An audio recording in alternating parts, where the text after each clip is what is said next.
Welcome to another episode of the Super Bold Podcast. I'm Fred Joyal, and I go out there and find interesting people who have made bold moves and have powerful insights and messages. And I hear their story and what got them involved in what they're doing, and also the bold moves they've made, and sometimes the times they hesitated, missed out. And we're going to mine all of that stuff.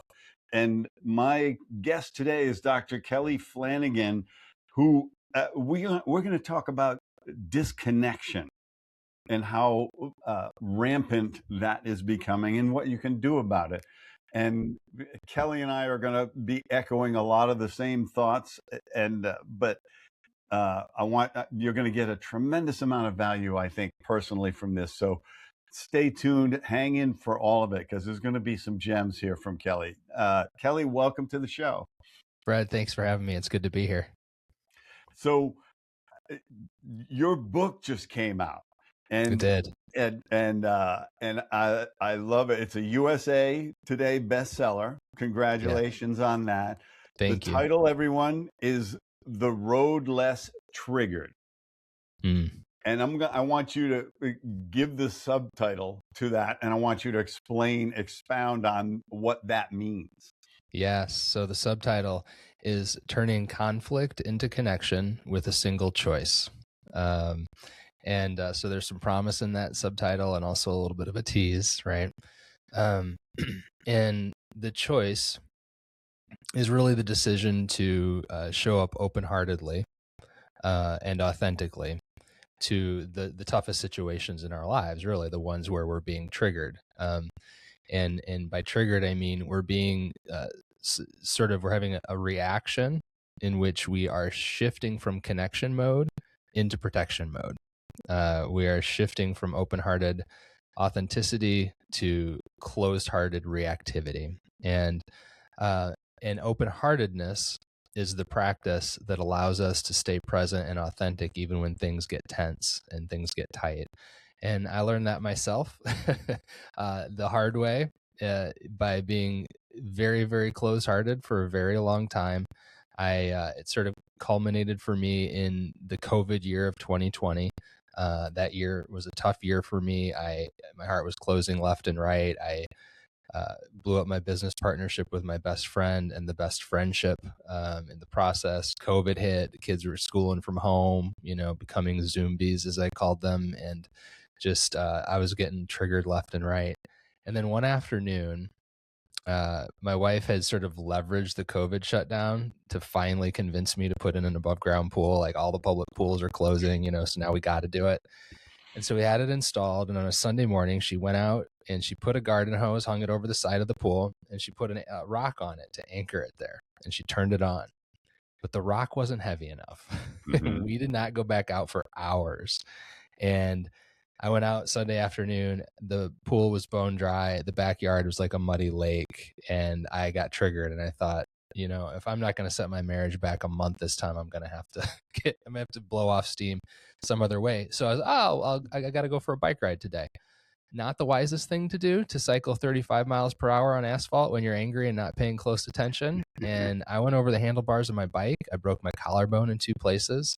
It never healed. They're called fibrous tissue non-union fractures. I got 2 hinges in that collarbone where there's not supposed to be any. It made for this really long and painful recovery for the rest of that year. So I got to New Year's Eve going into 2021. And I was looking at fitness resolutions for the year, get my body in shape. And right in the middle of looking through fitness plans, I come across this quote from Michael Singer. Do not let anything in life be important enough that you're willing to close your heart over it. And that quote hit me harder. Okay, I want you to say that again. Yes, exactly. It's like there's so much to that. It's so important. That's it for listeners and for Fred. To hear this. So. And for Kelly still, but do not let anything in life be important enough that you're willing to close your heart over it. Wow. And I had that same reaction. Like I read it over and over again. And what hit me was that my situations weren't really the cause of my condition. My reactions to my situations were.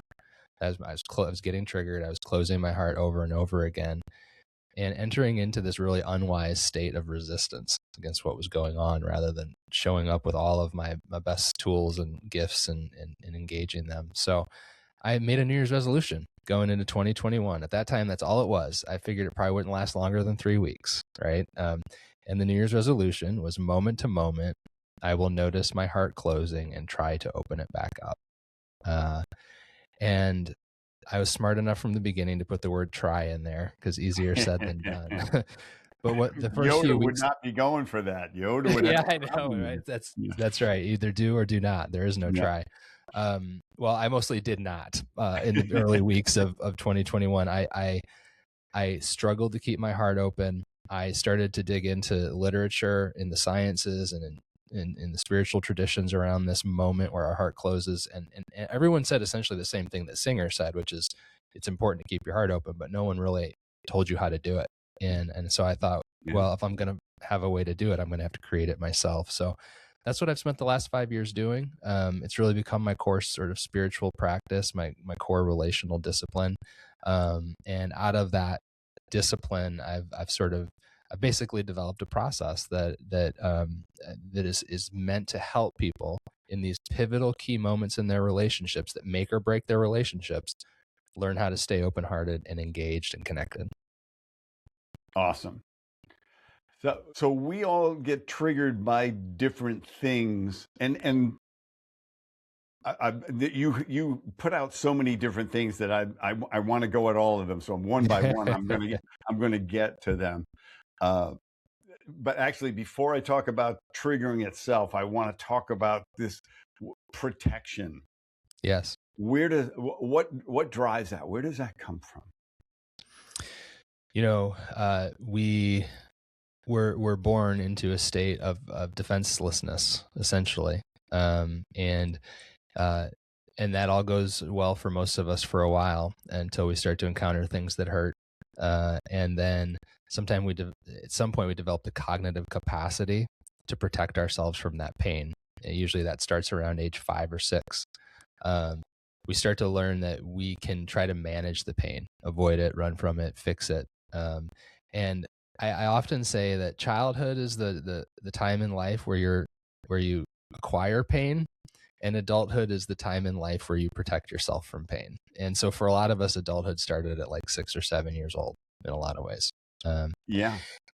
And so that becomes that habit of closing your heart, protecting yourself against painful things coming in, goes all the way back to childhood. And it's become such a habit for most of us that we are unconsciously doing it all the time, and we don't even know we're living in that state. That is, my life actually almost started that way. Yeah. Because, and you know this, but when a child is separated from a parent at very early stages, particularly in infancy itself, separated from the mother in particular, that's right. If there's a very limited amount of time that's tolerated based on the age of the child. And there's a formula for it, like for every month of the child, they can tolerate about a week or something like that. Sure. And so when I was born, my brother had contracted polio. He was in the last polio epidemic. So my mother was gone for the first 2 or 3 years of my life, gone a lot. Yes. Taking him to hospitals and treatments. And so there were these stretches, and I had to protect my heart at an incredibly early age. And it shut my mother out. That's right. So I'm talking decades. Yeah. Let me name what is just so profound about what you just said. So we sometimes experience, what gets into the category of big T trauma around attachment, separation, and attachment wounds and those sorts of things as kid. That definitely qualifies as when you had extenuating extreme circumstances that led to prolonged disruptions in that attachment. What I call the ordinary trauma of human existence is the experience of separation from people, period. right? Like kids come into the world and we're dependent to begin with. So it's a life and death matter to be connected with people. But furthermore, we just sort of expect unity and connection, right? And when we start to encounter moments of separation, it is a startling, shocking, terrifying thing for a child, just ordinary moments of separation. And that ordinary trauma gives rise to the universal pain point of loneliness. Now, I define loneliness as having three pillars: feeling unseen, misunderstood, or unsupported, right? And certainly in your situation, two of those pillars applied: unseen and unsupported, in some powerful ways. So I like to encourage people that when we're starting to like lift up the hood on our triggered moments, don't get too caught up in searching for that big T trauma. You're a human being. You encountered the shocking, painful reality of human separateness. You experienced loneliness, and that alone is enough to sort of set you on this lifelong journey of trying to protect against any additional separation and rejection and lack of belonging. Well, along with that, there was, as I became an adult, and even younger, before full adulthood, I probably understood it when at 10 or 11 years old, but certainly by the time I was 17 or 18, I had a complete understanding of why my mother did what she did. Yep. There was Yep. no choice Right. for her That's right.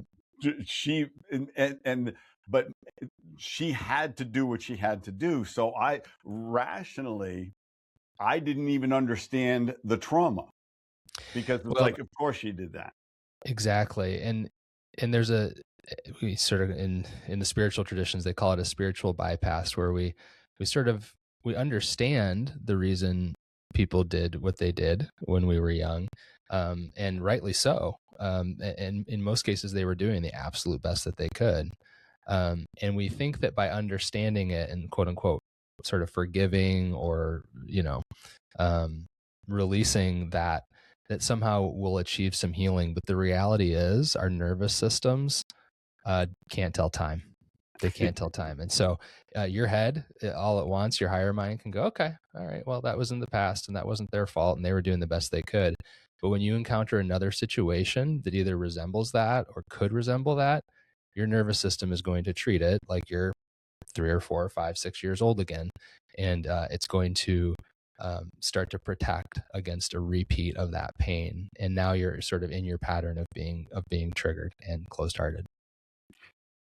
And the other shift, the final shift in what I would consider the true healing, was there were many decades later, and actually much closer to my mom's death, is I suddenly had the empathy for her, how painful it must have been to not be there for me in my infancy.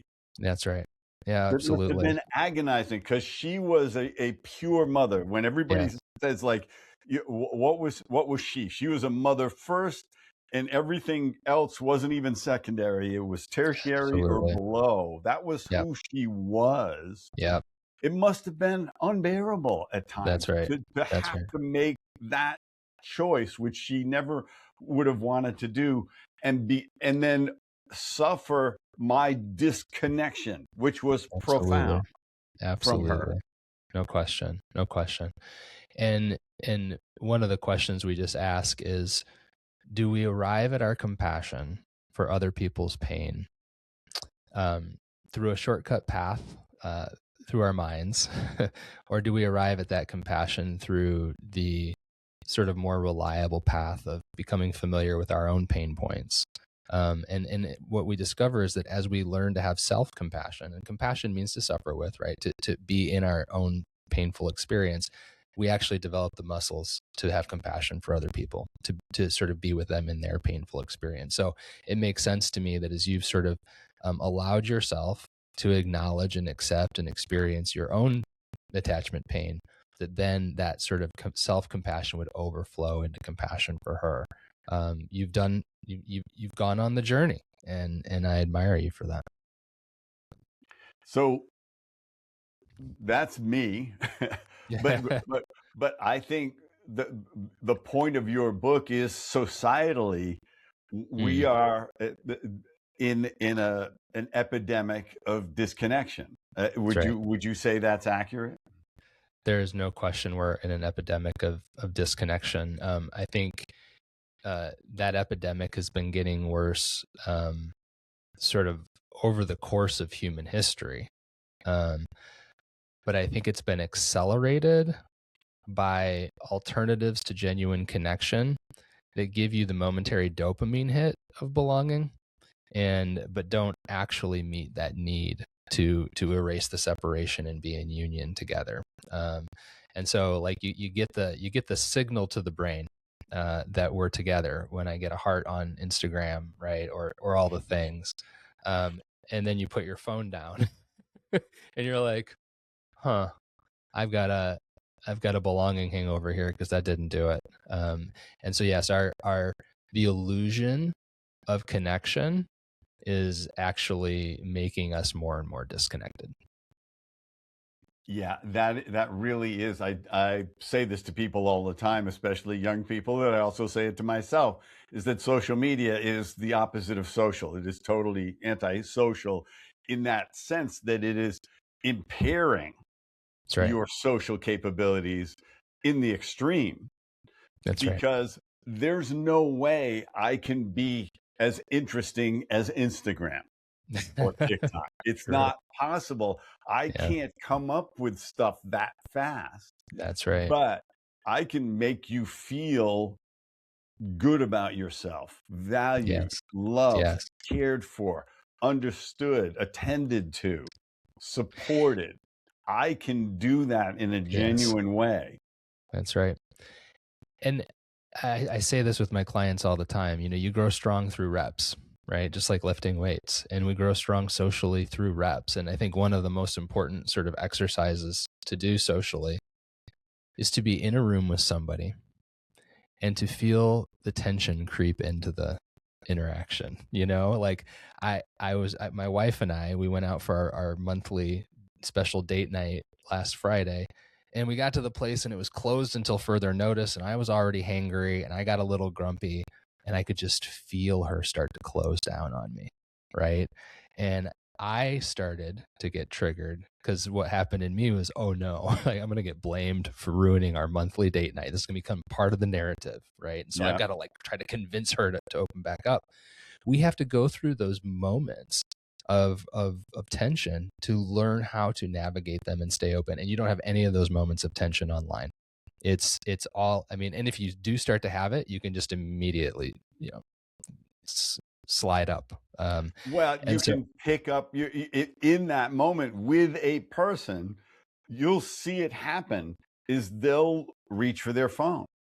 That's right. Yeah. Even then. It's the equivalent of sucking your thumb. That's basically. Right. That's right. Yes. But it's so I didn't have that growing up. I'm stuck with my loneliness and pain and you had to learn need how to for connection, but I didn't have door number 2 at my fingertips. So I had to evolve out of it. I had to have deeper friendships. I had to open myself up. I had to live with my loneliness. I think the difference now is that, you and I are in a generation that remembers what door number 1 was like. Yeah. It doesn't mean door number 2 is any less tempting today. Like, something went south at the dinner table last night, and the first thing I wanted to do is check my NBA fantasy performance for the day. It's like the instant reach for it. And the difference is that we know, whereas I think younger generations, they've never gotten to experience door number 1. They've always just had door number 2 to go to. And so the muscle that allows them to be in that tense moment, to navigate those moments of social awkwardness, it's never been developed. And hey, listen, I just did walking lunges today for the first time in about 4 months. Oh, really? Muscles atrophy quickly, and they're really sore when you work them out again. And so I think we need repetitions of being in a room with a person and navigating these moments where things tighten up. And my other premise that I put out to people now is I teach them boldness. And the reason I'm teaching them boldness is so that they can connect, that That's right. they can they can get on stage, or they can be one-on-one, or they can present to a group of people, or they can do an act of kindness. Right. That's right. And experience what that feels like, instead of hesitating, instead of stopping themselves saying, oh, that person doesn't want me to ask them if I can help them with their groceries, or help That's them, right. walk to their car, or Yes. any of those things. And so the connection that I'm trying to help them achieve is because as it will be the only skill that they'll really be able to take with them, Right. as AI does everything else. Sure. I love the work you're doing around this concept of super bold. It's such an important corrective, I think, because uh, I think we all walk around with the assumption that super bold means super rude. And I think, and I address this in The Road Less Triggered, that's because a lot of us, when we're I would say practicing being bold, but it's probably not that intentional. When we find ourselves being bold, it's because our hearts have closed and we're feeling more aggressive. And so we see that happen so much that we just assume those two are fused. Okay, well, if you're bold, you're sort of angry, rude, and aggressive. And the reality is that the best way to be bold is to do so with an open heart. So you're actually showing up authentically, but it's a counterintuitive thing, and it's a skill that we have to really develop and learn. And I tell people that being bold doesn't mean you need attention and that's what you're trying to get. It That's right. doesn't mean you're a show off. That's It right. just means you're not stopping yourself from bringing your full self to a situation, chasing your dream, That's not right. hesitating to speak up. Now, the other day, one of the things I think it's bold to do is to apologize, because Mm, we're not born with that skill. Boy, are we not. Uh, yeah, that's right. and so uh, I had made a joke recently at dinner with a friend of mine and his wife, and I felt like it didn't land right, and Mm, so it was gnawing at me, mm, and so I had dinner with him earlier this week, and I said, did I offend Joanne in some way? Because I feel like there was a stupid joke and it didn't land right. And he goes, oh, no. She thought it was so funny. And he said, but you just surprised her with it. But then as she processed it, she was like still talking about it. yeah, And because I chose to do the really uncomfortable thing, that's the right. bold thing, and just venture out That's right. and apologize, the magic I got was released from it completely, instead of Absolutely. getting to carry it. And now I'm uncomfortable whenever I'm with her, because I can't bring it up. That's It festers, right? Oh yeah. The infection expands till Oh. it's sepsis, basically. Oh my gosh, my brain would start telling so many stories about her to put her down so that I don't have to feel bad in front of her. And Yeah. yes, And and you so just it's bypass that. Yeah. that's the kind of boldness that I'm talking about, is to ask for help, to Mhm. apologize, to make a mistake, uh, and try to fix it. One It of the one of the concepts I talk about in this book is that boundaries actually don't start out as boundaries. Boundaries don't become boundaries until someone pushes back on them. A boundary in its original stage is just your soul wanting something, right?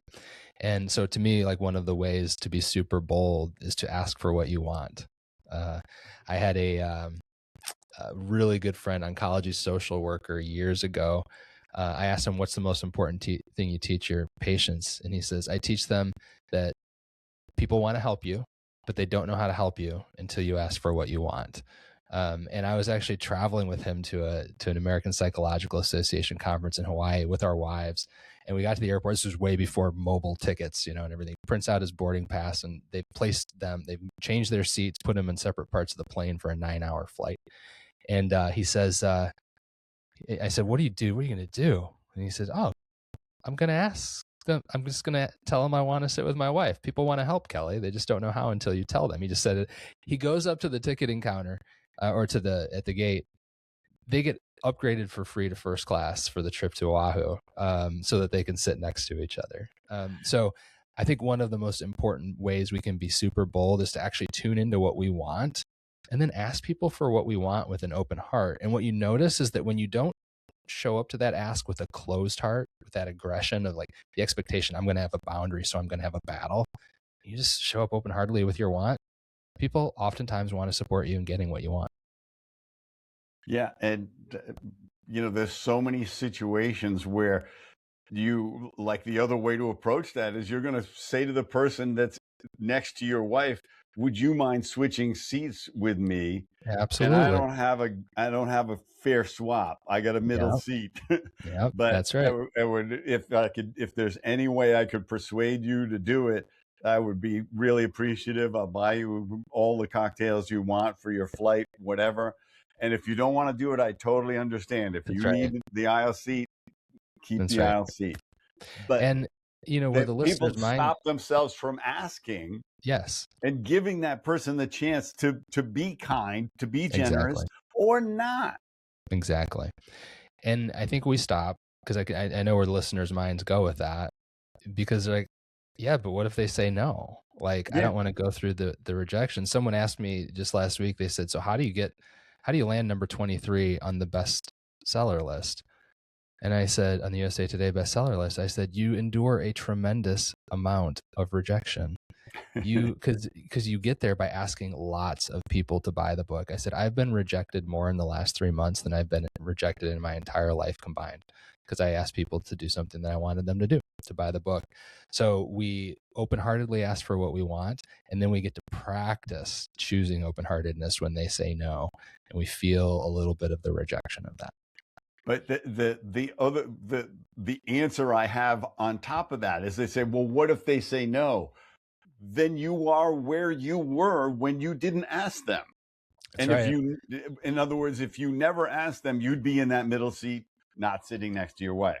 That's right. That's all you're doing. You're just resetting back to where you were going to be stuck with because you didn't take bold action. Yeah, so you didn't go negative, except you decided to take the rejection to put you in a debit category when you weren't. You just went back to zero. And what happens? You're exactly right. You're back to zero. In fact, I wrote a Substack post this week titled "Rejection isn't a barrier to belonging; it's your greatest guide." When someone says no, just might mean you don't belong to them. And you go ask somebody else, and they say yes. You're like, these are the people I belong to. Great, true. Having said that, again, we've got a nervous system that experienced rejection at a young age, and as adults. Like if I'm rejected as an adult, then, well, I'm just still in seat 21B, no big deal. It'll be fine. When you're rejected as a child, it is a more existential threat, right? Yeah. A child is a dependent creature whose membership with the tribe saves their life on a daily basis. And so rejection is a mortal threat. And so when you find yourself reacting to rejection in your adult life in ways that feel extreme or disproportionate or that you can't quite get over, that's when you can sort of slow down and start to ask the question of what of my younger self might be sort of pushing its way forward from the past into the present right now. Yeah, that pattern of rejection response gets carried forward. The intensity gets carried forward when anything falls into the rejection category, when it could be trivial or could be nominal, it could be way less significant. Or it could be significant, but you're an adult now. You're not ostracized from the tribe. You're not abandoned. You just didn't get what you wanted, and you have to rethink what you want. When I'm coaching people, I say, think about it this way. This is usually a huge unlock. I say, think about it this way. Your nervous system is designed to activate when you're experiencing mortal danger. That's it. It's meant to keep you alive and keep you from mortal wounds. That's really the only time it's supposed to activate. So when your wife tells you left the toilet seat up again and your nervous system activates, it's probably not entirely about this moment. And so anytime your nervous system is activating in a situation where you're not in mortal danger, you can go, okay, there's more going on here underneath the hood. Let's lift this up and take a look at it. Let's lift that seat up and take a look at it. Yep. Yep. And usually it does have to do with a time in your past when rejection would have posed a more existential threat to you. Yeah. So I want to get to some practical stuff here. Sure. And one of the things you talk about in your book is the 3-ring circus. And so can you sum that up and then zero in on some applications? Because I think it's part of how you practically resolve some of this disconnection. That's right. So the inner journey can feel complicated and abstract and messy. So the 3-ring circus is a framework that I've developed to just sort of organize it. And in my experience, it really helps people to figure out which part of themselves they are operating from in a given moment. So the idea is that the first ring of the inner circus is what you'd call our true self, or if you're a spiritual person, your soul. It's the you that came into the world. You did nothing to create it, but it was given to you and you showed up, and it's defenseless. Again, it's like sort of like a dry sponge that is meant to soak up love, get saturated, and squeeze that love out on other people. But a lot of times it ends up soaking up pain instead. The second ring of the circus is what people might call the false self or the ego, but it's the protective personas and personality and matrix of behaviors and thoughts and such that we build around that first self in order to protect it from pain and hurt and rejection, in order to oftentimes to try to find belonging, although it ultimately works against that purpose. So the first self is the soul, or the first ring is the soul, second ring is the ego. And then the third ring, and this is oftentimes the thing that happens at this midlife moment. The third ring is what I call the objective self, or our awareness. And it's the capacity to watch these other 2 rings, right? And I often say, like, for most of our adult lives, our ego is in the driver's seat steering the car, and our soul has just sort of been quietly relegated to the passenger seat. And that's just the way we roll, right? There comes this moment where suddenly we become aware of those 2 parts of us. And it's like awareness is sitting in the back seat and gets to start to run the show a little bit and go, actually, I want to put my soul back at the steering wheel. I want to put it in charge of where we're going today. And ego, you'll always be here along for the ride. And once I build you, you don't ever go away. But I would like you to sit more in the passenger seat. And that's part of being super bold, right? Is actually bringing that original self forward to make decisions and guide you through your life, and have that protective self start to take more of a secondary role. So for you listeners, I'm talking with Dr. Kelly Flanagan, author of the new book, The Road Less Triggered, which Kelly is available on Amazon, I'm sure. And it is, yeah, it's available on Amazon. It's available wherever books are sold, in paperback, digital, and audio. If you want to find out more about it and get connected to my community, the Less Triggered Tribe, you can go to roadlesstriggered.com, and that will sort of give you all the places to buy it, as well as give you connections to our community.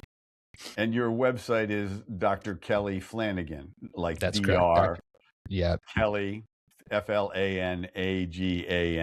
For those, I would say all A's and single N's, because there's a million ways to spell Flanagan. There really is. When I first read it, I thought that wouldn't have been my first guess. I know it. It is the right one. I mean, I got to tell you. No, just kidding. Yeah, it's fully economical with its letters. That's right. Exactly. It doesn't repeat itself unnecessarily. So, if somebody were feeling disconnection in the moment, yep, what's the simplest way to shift rings, so to speak? Yeah, we gotta pivot really fast there, because so the assumption when we feel disconnection is that connection breaks down between people, but it actually breaks down within people. Mm. Um, and connection breaks down when you are actually operating from that second ring, when you're operating from your ego or your protective self. It's a sign that you've shifted from the connection mode of your soul to the protection mode of your ego. And a big part of the shift is just being able to uh, get reps at strengthening and building that third ring that watches you do that, right? Because if you don't watch yourself do that, you will jump into action. You will start reacting. And so immediately starting to take ownership for the fact that the connection's breaking down here because I'm shutting down internally. I'm going into protection mode. That's huge. Then you almost always have to regulate your nervous system. Before, I always say you got to calm yourself before you connect yourself, right? You have to calm yourself before you connect yourself. And so beginning to recognize that you're activated, you're in protection mode, and starting to take responsibility for calming yourself down so that you can then connect is really the sequence you got to go through. And there's that essential behavior that we both talk about, that is that pause The pause. between reaction and response, which That's many right. people don't have. It's a nanosecond. No, it is a nanosecond. And that's the powerful thing that Viktor Frankl kind of gave to us with that quote: between stimulus and response, there's a space. Well, that space is often a nanosecond. And one of the things I want to do with this book is I want to sort of wedge that nanosecond apart for people really early on in the triggered moment, so they can recognize, like, oh, I'm getting triggered and I'm about to accelerate this conflict by doing the next thing that I do when I'm triggered. Wedge that apart, give people a sense of choice. And to your point, and there's another great Michael Singer quote: if you want to know why you do something, don't do it and watch what happens inside of you, right? And so just to be able to recognize I'm getting triggered and I'm about to do the thing I do when I'm triggered, and now I'm going to get a rep at watching it instead of wielding it, right? We watch it instead of wielding it. And if you can do that, just that, you've already wedged that moment of choice apart. And I go back to myself in early 2021. I'm going in that moment now. Okay. All right. Now I have a choice. Do I really want to blow this thing up with my next thing that I always do in our script, or do I want to pivot and send us on a new trajectory? So we want to give people that space to choose. Yeah. The pause gives you time to choose an alternative that's more aligned with what you actually would want as the outcome. That's right. Unless the outcome is to just punish the person, and then you know what to do at that point. You say the worst thing you can come up with. Yeah. If that's the goal, you also know what part of you're in. You're in your ego. If your goal, because there's no, think about it, that childlike soulful self, that first ring, there's no kid that's like, I just want to punish people, right? I just want to really hurt people. You just want to connect. You just want to be together. Do you want to be friends? You want to be like friends. The second thing you say when you meet somebody at 4 years old. Yes. Like literally, you're just walking up to everybody going, want to play? Right. And so to recognize that is really what you want deep down. So if you're having thoughts of, I want to punish you, or you deserve this, you are in your ego. You can watch that. You can recognize that. And then you can ask yourself the question: a day from now, will I be glad that we repeated the same old script, or do I want to be part of writing a new script? And what would that look like right now? And just to start to play with that a little bit. Yeah, to be able to say, how will I feel about this? Not immediately, because it may be tremendous gratification immediately. Yes. But will I feel gratified tomorrow? Will I be proud of myself tomorrow? And that's why getting that nervous, you got to get the nervous system regulated, because the nervous system is designed to deal decisively with threats out there right now. And so as long as it's activated, that will be the impulse.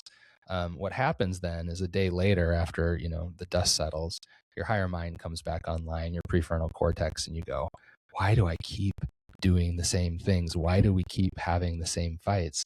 And it's because your nervous system was running the show. And so the process in this book helps you to bring that higher mind back online today, right? Not a day from now when all the damage is done. So there's one final thought that we talked about, and it's about losing the agenda when Yes. you are meeting somebody. So Yeah. articulate that in the way you do, because I think it's profound. Well, so there's a subtle thing that human beings do. Most mammals on the planet have two options when they feel threatened. They either fight it or they flee it, the fight or flight reaction, right? We human beings with our fancy frontal lobes have developed another one, which is to try to control or manage or fix the threat, so to speak. And one of the more subtle ways we do this, and this is quite a shock, especially to entrepreneurs I work with, because we walk around with goals and agendas all the time and we're just trying to accomplish something, right? That doesn't really work in personal relationships. And so one of the things you start to realize is that you can either have an agenda or you can connect, but you can't do both at the same time. And when you show up to a personal interaction with somebody and you have an agenda, they can just smell it on you.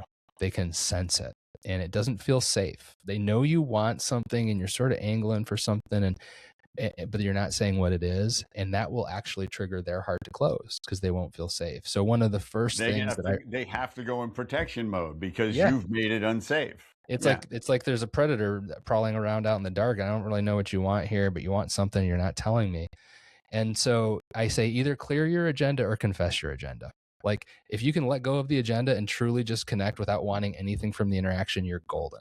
But if you can't, one of the quickest ways to get open-hearted and to get into connection is to say, here's what I want from this interaction, right? I'm just going to confess it right out front. And the other person immediately will feel safer. They'll admire your honesty. They may not love what you want or agree with it, but you're going to be in a different interaction now.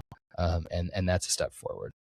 And it's a step way closer to actual connection, because you're being human. You're saying, like, I kind of got something I want, but let me just tell you what it is. Let me be upfront about it, instead of the quote hidden agenda, which is it's only hidden in your mind. It's as you say, it's like they have some part of them picked that up fairly quickly, usually in a second or two.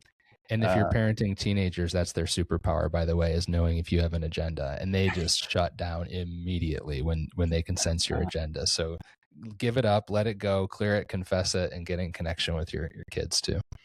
Well, Kelly, thank you. I mean, that's a really useful tool for anyone to, move through life in a more effective way and connect more deeply with whomever you would like to. So thanks so much for your time. Once again, everybody, this is Dr. Kelly Flanagan as my guest. The Road Less Triggered is his best-selling book that has just come out on the market on Amazon, and you're going to be able to grab it in audio or Kindle, or is it a hardcover? Did you go crazy and do a hardcover, Kelly? It's a paperback. Although if you go to Amazon, it's a new thing. They have the right to publish it in hardback 6 months out. So I've had people order it in hardback and go, but it's not coming until September. I'm like, cancel the order and get a paperback. That's the real thing. That's interesting. Yeah. Yeah. So, and roadlesstriggered.com is where they can find out more about all the things Kelly and I have been talking about, and learn more about him and how the various ways that you can work with him. Kelly, thanks again. And Brad, this was a pleasure. Thank you. For everyone out there, keep being bolder and preventing yourself from getting triggered so you can chase your dreams and make real connections out there in the world.